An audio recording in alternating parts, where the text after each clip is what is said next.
नमस्कार, higher mathematics के इस यूट्यूब चैनल में आपका स्वागत है। हम लोग क्लास 11th का second chapter relation and function पढ़ने जा रहे हैं। रिलेशन एंड फंक्शन पढ़ने से पहले हम लोगों ने समुच्चय पढ़ लिया है। पिछले वीडियो लेक्चर में हमने कुछ क्वेश्चन पूछे थे, उनके कुछ सही आंसर देने वाले स्टूडेंट के नाम हैं अंजलि शर्मा, साक्षी शर्मा, गोविंद गुप्ता, शिवानंद दुबे। इसी प्रकार से आप लोग मन लगा के पढ़ते रहें और जो भी होमवर्क में क्वेश्चन दिए जाते हैं उन्हें आप ज़रूर सॉल्व करने का प्रयास करें। सभी से यही कहा जा रहा है। तो आइए आज हम रिलेशन एंड फंक्शन शुरू करते हैं। संबंध एवं फलन। संबंध एवं फलन पढ़ने से पूर्व हमारे पास और क्या क्या जानकारी होना आवश्यक है समुच्चय के अलावा। समुच्चय तो जो हमने पढ़ा है उसका नॉलेज हमें होना ही चाहिए, उसके अलावा और हमें किन किन बातों का ध्यान रखना पड़ेगा या किन किन बातों की जानकारी हमें होनी चाहिए। आइए शुरू करते हैं। सबसे पहला है जो हम पढ़ने वाले हैं वह है क्रमित युग्म।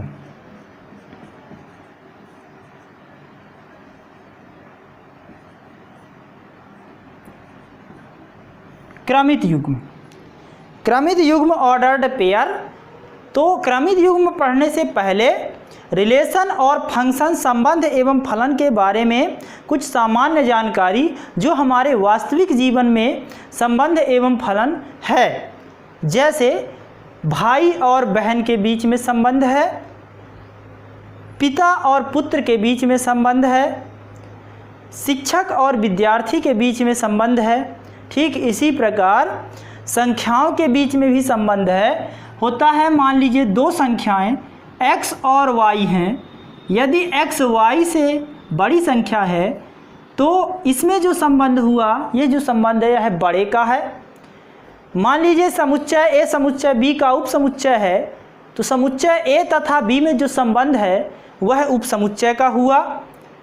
तो इस प्रकार से कई संख्याओं या आगे जो हम पढ़ने जा रहे हैं समुच्चयों के बीच में किस प्रकार संबंध होता है उन्हें पढ़ेंगे और यह भी जानेंगे कि किन्हीं दो समुच्चय के सदस्यों को एक युग्म में किस प्रकार लिख सकते हैं। दो समुच्चयों के सदस्यों की बात करें तो आप समझते होंगे सदस्यों से अर्थात दोनों समुच्चय के अवयवों को एक युग्म में किस प्रकार लिखा जा सकता है। युग्म माने जोड़ा, तो वही जोड़ा है जिसे हम कहते हैं क्रमित युग्म। क्रमित युग्म का अर्थ यह है कि सबसे पहले इसमें कम से कम दो संख्याएं होना आवश्यक है और ये जो दो संख्याएं लिख दिया हमने, इस A को कहा जाता है प्रथम घटक और इस B को कहा जाता है द्वितीय घटक। यदि आप अंग्रेजी में बात करें तो इसे बोलते हैं ऑर्डर्ड पेयर और इसे बोला जाता है फर्स्ट कंपोनेंट और इसे बोलते हैं सेकंड कंपोनेंट। तो ये कहलाता है ऑर्डर्ड पेयर। ये जो ऑर्डर्ड पेयर है आपका, यह टू टपल का ऑर्डर्ड पेयर है। और यदि आप तीन टपल के ऑर्डर्ड पेयर बनाना चाहते हैं तो बना सकते हैं, जैसे A1 A2 A3 या B1 B2 B3 जिसमें तीन अवयव हों। n टपल का ordered pair dash dash dash an जिसमें n अवयव होंगे वह n टपल का ऑर्डर्ड पेयर कहलाएगा। अब आगे पढ़ेंगे हम कार्तीय गुणन, कार्टीशियन प्रोडक्ट। तो कार्तीय गुणन क्या कहलाता है, आइए समझते हैं। कार्तीय गुणन, मान लीजिए A क्रॉस B क्या है। यदि गणित की भाषा में इसकी डेफिनीशन को समझें तो इसे ऐसा लिखा जाता है कि A, B such that A belong करता है सेट A का एलिमेंट होना चाहिए और B किसका एलिमेंट होना चाहिए, सेट B का एलिमेंट होना चाहिए। तो इसे ऐसा लिखा जाएगा। इसका अर्थ क्या है, इसका अर्थ यह है कि यदि दो समुच्चय आपके पास हैं, समुच्चय A और समुच्चय B, उदाहरण के द्वारा समझते हैं। मान लीजिए समुच्चय A में A, B x, y अवयव हैं, x और y। समुच्चय B में अवयव हैं 1, 2। तो यदि आपको A क्रॉस B या कार्तीय गुणन ज्ञात करना है तो जो इस समुच्चय ए के अवयव हैं वह प्रथम घटक में लिखे जाएंगे। आप देख सकते हैं ए क्रॉस बी जो लिखा गया है तो ए कॉमा बी के रूप में अवयव लिखे जाएंगे। अर्थात जैसे इस समुच्चय के अंदर अवयव x कॉमा वाई है या इसके सदस्य कौन कौन से हैं x और y, तो ए क्रॉस बी समुच्चय के वही जो सदस्य होंगे वह क्रमित युग्म में होंगे। हमारे कहने का तात्पर्य यह है कि जैसे एलिमेंट x कॉमा वाई या 1 कॉमा 2 लिखा गया है वहाँ एलिमेंट ऑर्डर्ड पेयर में लिखे जाएंगे। ठीक इसी प्रकार ए क्रॉस बी में जैसे ही आप इसका x के साथ 1 का प्रोडक्ट कराएंगे तो हम x को पहले लिखेंगे क्योंकि x सेट A का एलिमेंट है। यदि और इस 2 को x के साथ कराएंगे तो x कॉमा 2 लिखेंगे। यदि 1 का y के साथ कराएंगे तो आप लिखेंगे y कॉमा 1 और y कॉमा 2। ऐसा नहीं है कि केवल सेट A के एलिमेंट आगे लिखे जाएंगे, B के भी लिखे जा सकते हैं, लेकिन कब? जब यह A क्रॉस B ना हो करके B क्रॉस A हो। अर्थात यदि B क्रॉस A में लिखें तो इसमें अंतर आपको समझ में आएगा कि सेट B का पहला एलिमेंट तो आप लिखेंगे कि 1 comma 2 cross x comma y। अब इसमें कौन कौन से एलिमेंट आएंगे तो आप लिखेंगे 1 कॉमा x और 2 कॉमा x और 1 कॉमा y और 2 कॉमा y। तो इस प्रकार से क्रॉस या कार्तीय गुणन होता है। कार्तीय गुणन कराने में अवयव कितने रहेंगे, अवयवों की संख्या भी समझ लीजिए। तो अवयवों की संख्या की यदि मैं बात करूं तो समुच्चय ए में मान लीजिए 2 अवयव हैं। तो element of set number of element set A मान लीजिए 2 अवयव हैं। Number of set element set B में भी 2 अवयव हैं। तो number of element set A cross B में इन दोनों का प्रोडक्ट कितना हो जाएगा 4।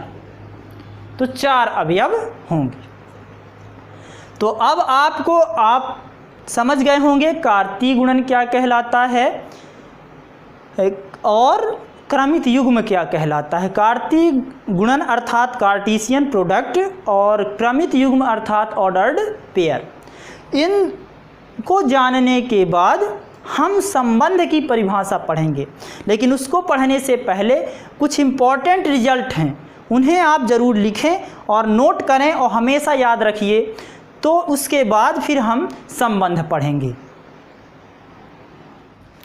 अब बात करते हैं कुछ इम्पॉर्टेंट रिजल्ट की जो आपको याद रखने हैं।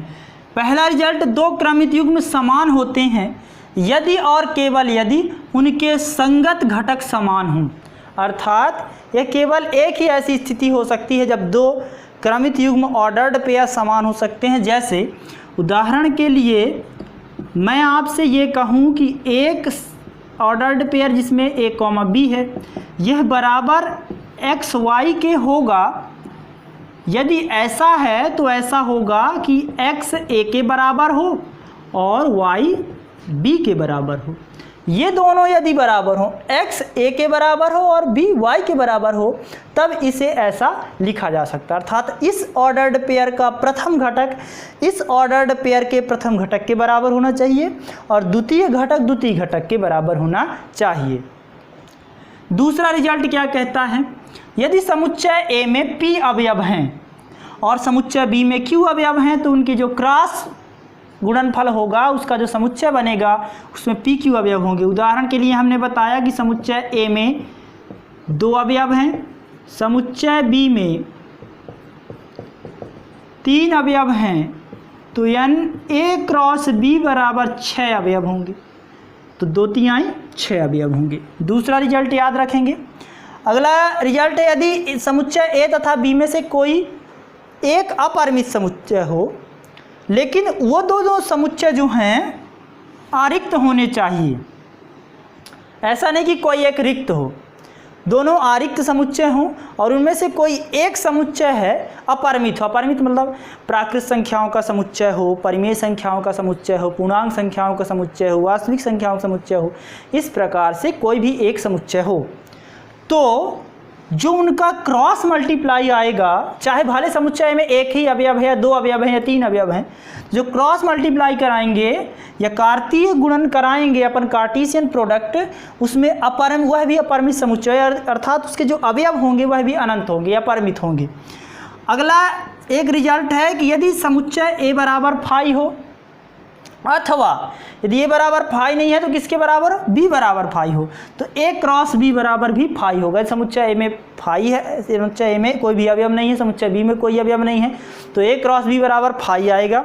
या इन दोनों में से कोई एक भी यदि फाई है तो ए क्रॉस बी बराबर फाई आएगा। तो ये रिजल्ट आप लोगों ने देख लिए, इन्हें याद रखिएगा। आगे अब हम एक्सरसाइज के क्वेश्चन लेते हैं। आइए अब क्वेश्चन से लेते हैं एक्सरसाइज के। पहला क्वेश्चन है y minus 2x plus 1 equal to x minus 1 है y प्लस 2, तब x और y ज्ञात करना है। समुच्चय A में 1,2, समुच्चय B में 2,3 है, तो A क्रॉस B आपको ज्ञात करना है। तो सबसे पहला क्वेश्चन सॉल्व करते हैं। आप देख सकते हैं दिया गया है यहाँ कि y minus 2x plus 1 equal to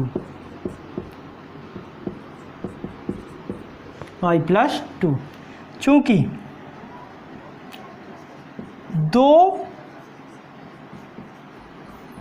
क्रमित युग्म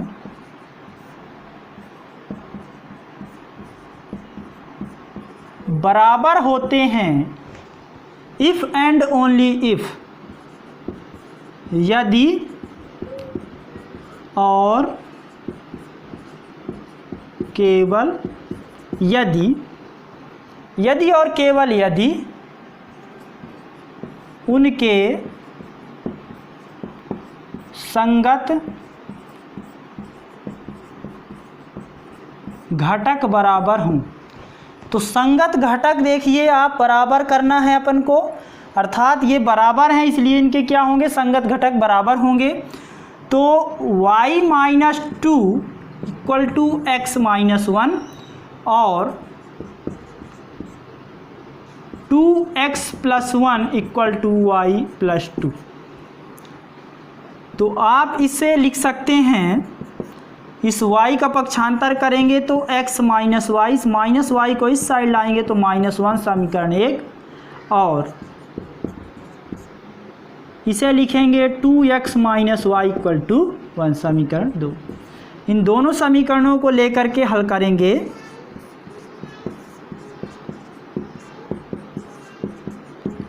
कि x minus y equal to -1 और 2x minus y equal to 1। यदि आप इन्हें ऐड कर देंगे, घटा दें, माइनस कर दीजिए, तो माइनस और यहाँ प्लस माइनस, यह y से y कैंसिल हो गया और यहाँ आ जाएगा -x इक्वल टू -2, इसलिए x इक्वल टू आपको 2 मिल गया। इस x की वैल्यू किसी भी समीकरण में रख के आप देख सकते हैं। यदि आप समीकरण 1 में रखेंगे तो 2 माइनस वाई इक्वल टू -1, तो 2 प्लस 1 इक्वल टू वाई, इसलिए y इक्वल टू 3। तो x इक्वल टू आ गया आपके पास 2 और y इक्वल टू आ गया 3।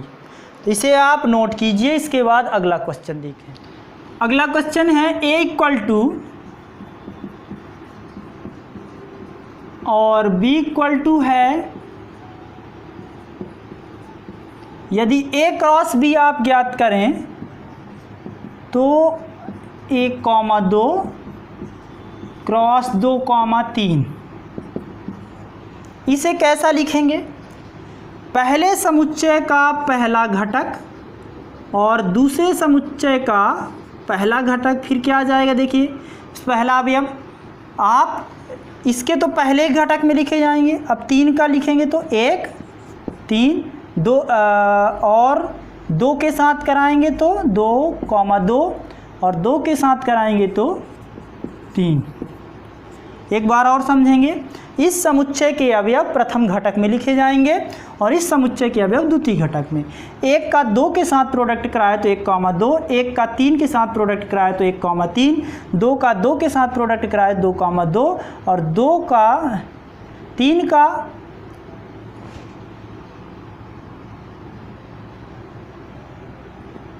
का 2 के साथ। ठीक है, तो आप लोगों ने देखा कि A क्रॉस B ज्ञात करना कितना ही आसान है। आइए और क्वेश्चंस लेते हैं। आगे कुछ और क्वेश्चन हैं। एक क्वेश्चन है समुच्चय A equal to 2,3, B equal to 1,3,5 और C इक्वल टू है 3,4। A cross B cross C ज्ञात करना है और वृक्ष आरेख खींचना है। तो A cross B cross C ज्ञात करने का तरीका तो ये भी है कि समुच्चय A और B का कार्तीय गुणन करा दीजिए और उसके बाद A क्रॉस B जो आ जाएगा उसमें C का कार्तीय गुणन करा दीजिए। ऐसे भी ज्ञात किया जा सकता है, किंतु वृक्ष आरेख द्वारा कैसे ज्ञात कर सकते हैं आइए देखते हैं। तो सबसे पहले देखिए A cross B cross C लिख देंगे हम इक्वल टू, यह 2 अवयव हैं सेट A के, तो 2 एलिमेंट आप लिख दीजिए, यहाँ लिख दीजिए 2 और यहाँ लिख दीजिए 3। इसके बाद देखिए A का B के साथ क्रॉस गुणन करा रहे हैं या कार्तीय गुणन करा रहे हैं तो 3 अवयव लिखेंगे। ये 1, 3, 5। इसके बाद इसमें लिख देंगे आप 1, 3, 5। अब C का क्रॉस मल्टीप्लाई कराएंगे आप तो C समुच्चय में अवयव है 3,4। तो समुच्चय A के अवयव में सारे जितने भी अवयव होंगे प्रत्येक अवयव में इस सेट B के अवयव लिखना है। ये लिख दिया हमने 1, 3, 5। अब इसमें प्रत्येक अवयव में 3, 4 इसके एलिमेंट लिखना, तो आप लिखेंगे 3, 4, फिर लिखेंगे 3, 4, 3, 4, 3, 4, 3, 4 और यहाँ जाएगा 3, 4। तो इस तरह से वृक्ष आरेख आपको बनाना है। और अब जो कार्तीय गुणन होगा हमारा A cross B cross C, वो आपको क्या प्राप्त होगा देखिए। इस 2 से शुरू करेंगे।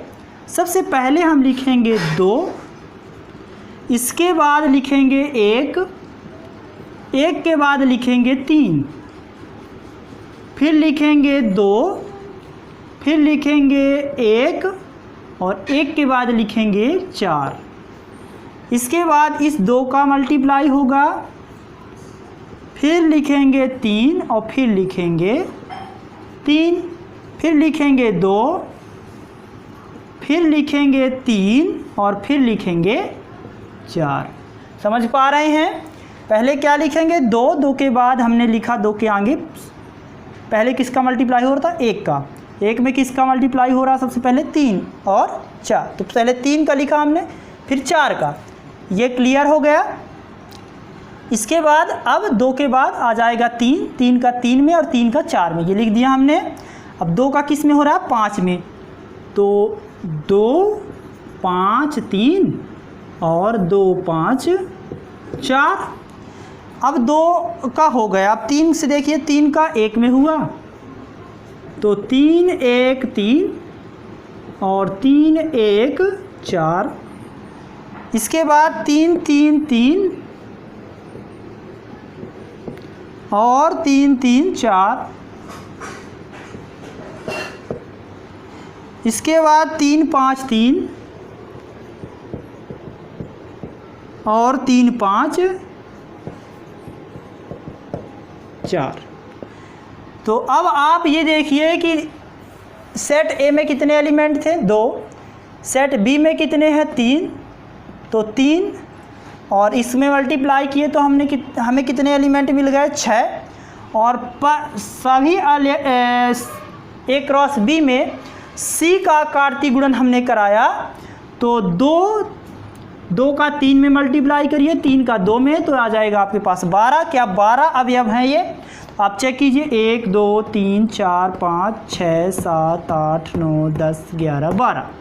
तो यह 12 कार्तीय गुणन में जैसे ही आप लिखेंगे तो आपको मिलेगा set A cross B cross C equal to, इसको इन सारे अवयवों को समुच्चय के अंदर आप लिख देंगे, वही कहलाएगा ए क्रॉस बी क्रॉस सी। इसी प्रकार यदि इस ए का आप ज्ञात करना चाहें, ए क्रॉस ए, तो इसे आप नोट कीजिए, या तो आप वृक्ष आरेख से कर सकते हैं और बिना वृक्ष आरेख के भी इसे मल्टीप्लाई किया जा सकता है। अगला क्वेश्चन है, ए सेट दिया गया है, इसे ए क्रॉस ए ज्ञात करना है। तो सबसे पहले क्या करते हैं, जो सेट ए दिया गया है ए इक्वल टू -1 एलिमेंट है, तो यदि आप ए क्रॉस ए ज्ञात करेंगे तो -1, 1 क्रॉस -1 ऐसे लिखेंगे, और इसमें आप कार्तीय गुणन कराएंगे तो -1 का -1 के साथ प्रोडक्ट, तो -1, -1 का 1 के साथ तो 1, -1, 1 का -1 के साथ तो -1, 1 और 1 का 1 के साथ ए क्रॉस ए आ गया। यदि आप इसी में ए क्रॉस ए ज्ञात करें तो इसके साथ आप क्रॉस कराएंगे तो -1 और 1, -1, 1, क्रॉस, यहाँ आपको सेट ए की वैल्यू है -1, ये सेट ए। अब इसमें यदि आप कार्तीय गुणन कराएंगे तो इस -1 का प्रोडक्ट सभी के साथ होगा, तो आप लिखेंगे -1, -1, -1, 1,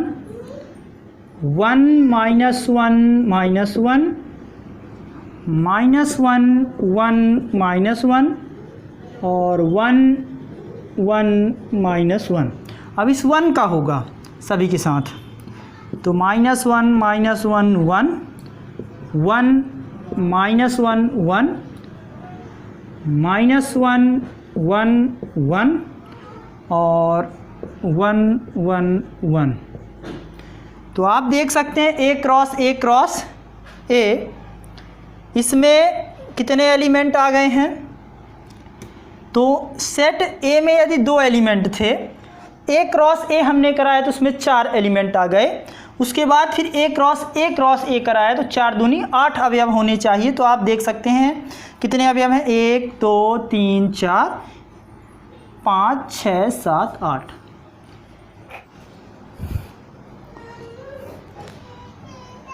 आइए देखते हैं, एक और क्वेश्चन हमने लिया है, बड़ा मज़ेदार क्वेश्चन है। सेट ए क्रॉस ए में 9 अवयव हैं, जिनमें से एक जो क्रमित युग्म या ऑर्डर्ड पेयर जो कह सकते हैं ए क्रॉस ए का, वह -1 0 तथा 0 1 भी है, ए क्रॉस ए के अंदर ही है। ये समुच्चय ए ज्ञात कीजिए और ए क्रॉस ए के शेष अवयव ज्ञात करना। 2 अवयव तो इन्होंने दे दिए, 2 ए क्रॉस ए के 2 अवयव इन्होंने दे दिए। अब समुच्चय ए के अवयव कौन कौन से समुच्चय ए के अवयव होंगे जो इसके अंदर लिखे गए हैं। इसे सॉल्व करते हैं तो सबसे पहले क्या करेंगे, आप देखिए ए क्रॉस ए में 9 अवयव हैं, समुच्चय ए में कितने अवयव रहे होंगे, क्योंकि उसी सेट में कार्तीय गुणन कराया गया है। हमें पता है कि कार्तीय गुणन कराने के बाद ए क्रॉस ए में 9 अवयव हैं, अर्थात समुच्चय ए और समुच्चय ए के अवयवों का गुणा कराया गया होगा, उतने एलिमेंट रहे होंगे जिनका गुणा करा दिया तो हमने 9 प्राप्त हो गया। अर्थात यहाँ लिखेंगे चूंकि ए क्रॉस ए में 9 अवयव हैं, अर्थात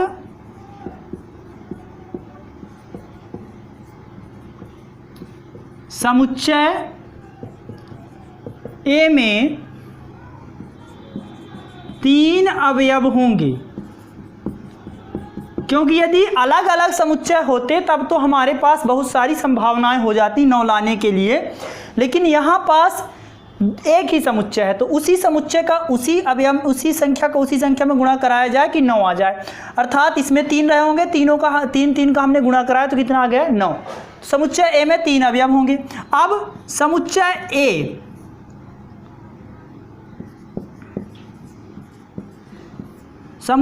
ए के अवयव क्या क्या मिलेंगे हमें? देखिए इन क्रमित युग्मों से पहला क्रमित युग्म है -1 0, तो इसमें -1 रहा होगा अवयव, और दूसरा क्या रहा होगा 0, और दूसरा ऑर्डर्ड पेयर 0 1 है, तो इसमें से कुछ अलग जो एलिमेंट होगा उसे लिखेंगे, तो अलग क्या है 1 है, 0 तो हमने ले लिया है। अर्थात सेट ए बराबर क्या आ जाएगा -1 0 और 1। यदि आप A क्रॉस A ज्ञात करने जाएंगे तो A क्रॉस A ज्ञात करेंगे तो आपको मिलेगा -1 0 1 क्रॉस -1 0 1, और जैसे ही A क्रॉस A ज्ञात करेंगे तो -1 का -1 के साथ ऑर्डर्ड पेयर 0 -1 1 -1, और अब 0 का कराएंगे -1 0 0 0 और 1 0। अब 1 का कराएंगे तो -1 1 0 1 और 1 0। तो आप देख सकते हैं कि A क्रॉस A कराने के बाद ये एलिमेंट आए हैं। अब आप गिनिए, क्योंकि 9 अवयव होने 9 क्रमित युग्म या 9 अवयव होने चाहिए A क्रॉस A में। 1 2 3 4 5 6 7 8 9 9 हो गए। 2 ऑर्डर्ड पेयर इन्होंने दिए हैं। 2 ऑर्डर्ड पेयर कौन कौन से हैं? एक है 0 1, तो 0 1 है, एक ये एलिमेंट है, और एक है -1 0, तो -1 0। यदि इन दोनों को हटा दें तो शेष अवयव आ जाएंगे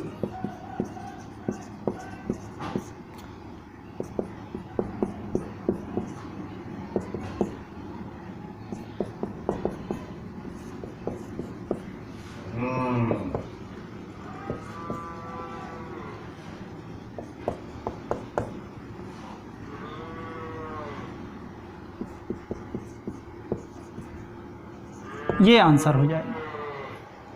तो आज के वीडियो लेक्चर में बस इतना ही। मिलेंगे अगले वीडियो लेक्चर में अगली एक्सरसाइज के साथ। इसमें जो प्रश्न लिखे गए हैं या जो प्रश्न कराए जाते हैं एक्सरसाइज के, बहुत ही महत्वपूर्ण प्रश्नों को कराया जाता है। शेष प्रश्नों को आप लोग स्वयं हल करेंगे, और जो भी समस्या हो तो आप हमसे कांटेक्ट करेंगे। ठीक है, धन्यवाद।